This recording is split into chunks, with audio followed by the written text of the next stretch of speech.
destroying his own presidency. When Afghanistan happened, he went under 40, she went under 40, and they really lived there until the end of the presidency. He's still there. Why? I'll tell you why. Because he ran and told us that the adults were back in charge. And that was the opposite. Yeah, they were, because Donald Trump was a child. And you know what else? Yeah. And you know what else? The fact that they wouldn't give these 13 service members' families the time of bullshit, day. Dude. The time of day. I'm sorry, but Donald Trump hates veterans. He called them suckers and losers. He did. He absolutely, he has his whole life. He has his entire life. I know you're super emotional. I just. Of course I am.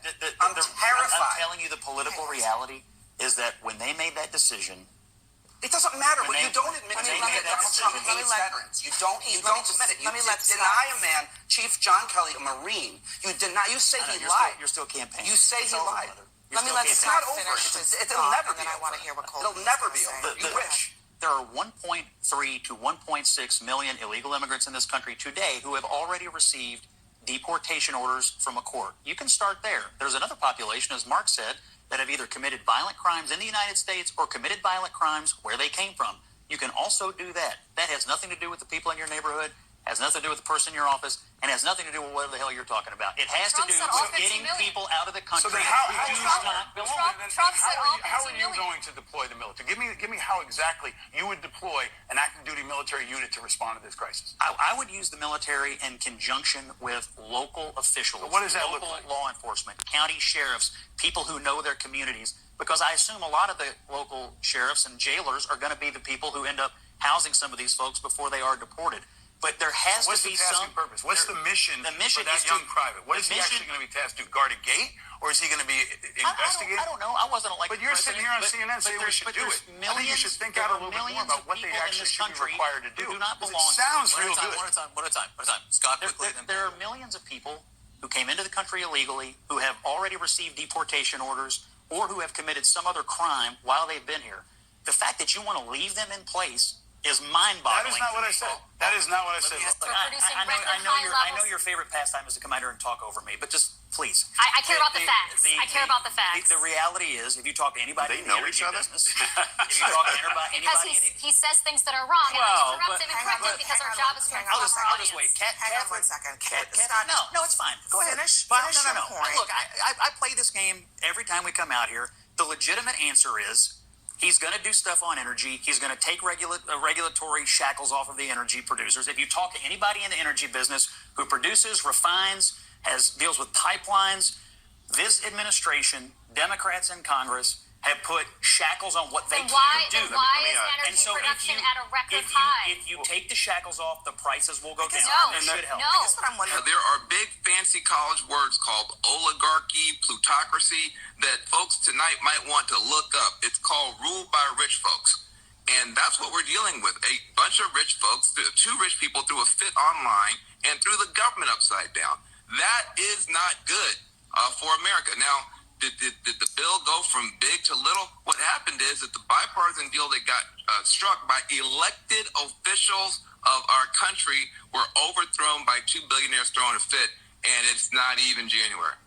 Scott, what's your take on that? Well, if Van is concerned about unelected officials running the government, I would invite him to review the last 4 years of the Biden administration and maybe pick up the Wall Street Journal this week. We've apparently had a president that's so diminished that his staff has been hiding it from the American people and making key decisions on behalf of our government, despite never having been elected to anything at all. So if you're concerned about it tonight, maybe take a look over the last 4 years. Look, I think ultimately all's well that ends well. The government did not shut down. We're not in any kind of crisis over the holidays here.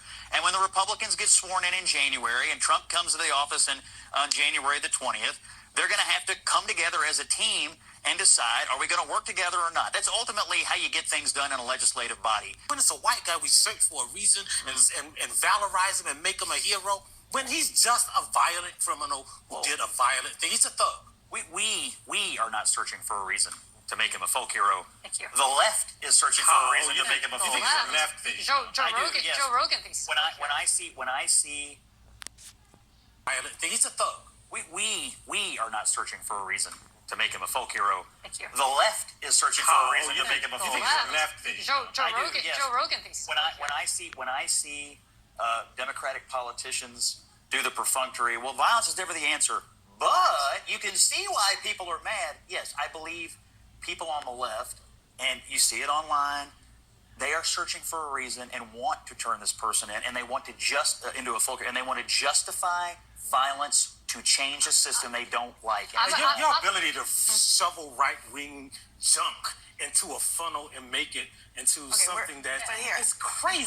Donald Trump is trying to send a message to the Chinese, and he's also trying to send a message to everyone else in the hemisphere that I'm not going to put up with this encroachment. Now, what is true is that China is having encroachment in this hemisphere, in Africa, all over the world. They are trying to act like the world's leading superpower. They are trying to exert their values and their way of life all over the world. That used to be our job. And I think what Donald Trump is saying here is, I don't want this in my backyard. America is the world's superpower. More America is better. And I'm sending a message that I'm not going to put up with this sort of creeping Chinese influence in my own backyard. Help me with this thinking though, really quick. And Karen, I'll bring you in a second. But if it angers Panama, if it hurts relations with Panama, the calculation is it won't, and it doesn't matter. Do I care if Panama is angry? What is Van Halen going to come and they are an ally. I mean, honestly, I need them to understand, and Donald Trump needs them to understand that we are the dominant superpower in this hemisphere, and he needs to have a conversation with them about that. And I hope that he does. And yes, they are an ally, but this is a vital thing, this Panama Canal. But I'm just telling you, the encroachment of Chinese influence around the world must be stopped. And if Donald Trump's getting serious about that, that's a good thing.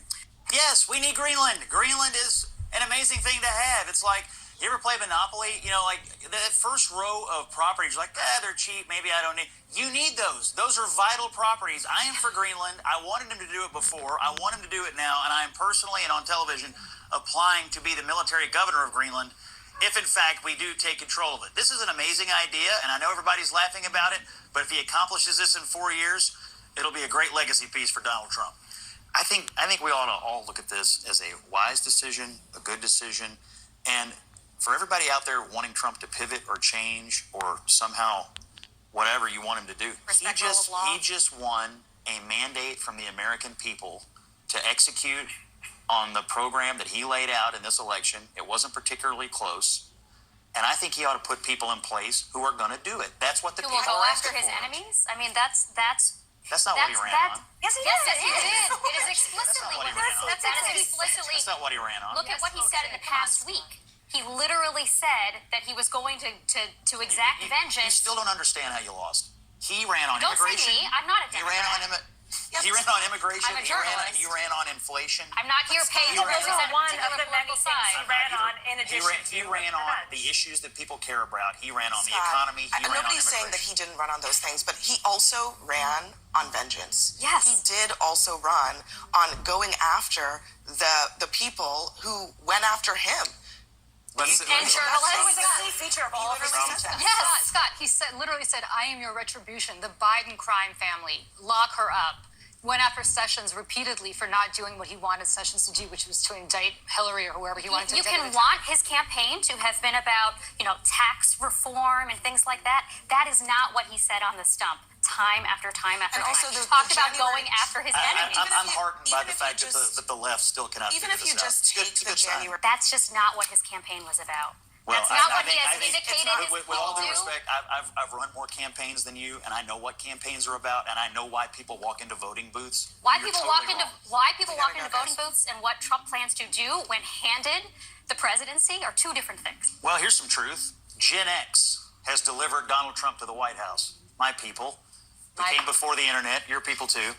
Boo. Before we bubble wrap society, we shrug off most things. We aren't sure why everyone is offended by everything. We're all Hulkamaniacs. We took the reins of this election No, we're not. to steer America back on track and out of the BS. We love rebels. We love innovators. We love disruptors. Does this sound like anyone you know? From Gen X, the message is clear. We're not putting up with it anymore. So